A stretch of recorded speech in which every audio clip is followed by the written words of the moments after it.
যদি এই আমলটি আমরা করি তাহলে আমরা কয়েকটা উপকার পাব।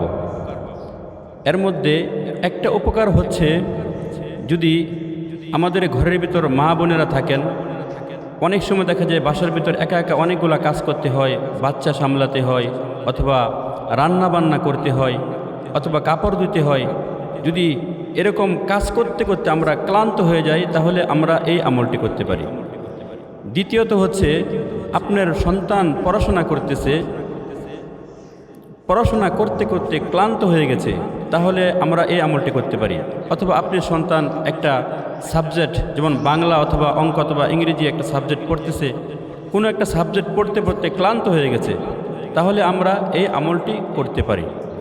অথবা যদি আপনি দূরে কোথাও গেছেন, যাওয়ার পর সেখান থেকে গাড়ি দিয়ে আসার কোনো ব্যবস্থা নাই, আপনাকে হেঁটে হেঁটে আসতে হবে, তাহলেও আমরা এই আমলটি করতে পারি। যদি আমলটি করি, আল্লাহ পাক রব্বুল আলামিন আমাদের শক্তিকে কি করবেন? বাড়িয়ে দিবেন।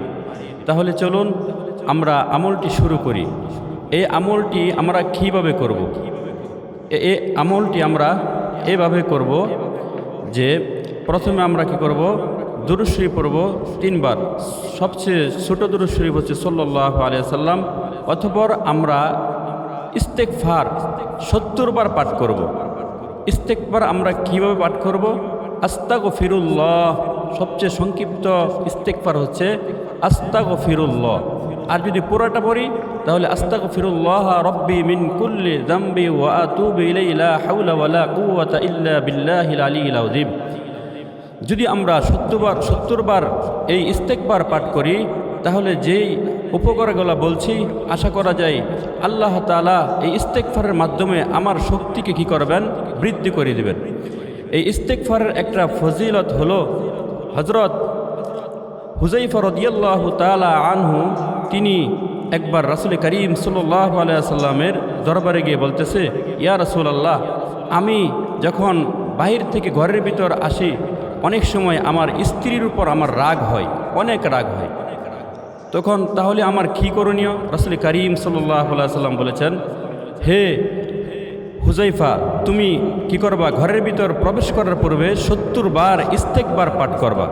যদি 70 বার তুমি ইস্তেগফার পাঠ করো, তাহলে আশা করা যায় তোমার বিবির সাথে তোমার ঝগড়া হবে না।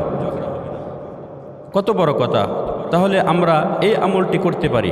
অথবা আপনার রাগ হয়েছে, তাহলেও আমরা এই ইস্তেগফার কী করতে পারি? আমরা 70 বার তেলাওয়াত করতে পারি। আল্লাহ পাক রব্বুল আলামিন আমাদের সকলকে ইয়ার উপর আমল করার তৌফিক দান করুক। আমিন।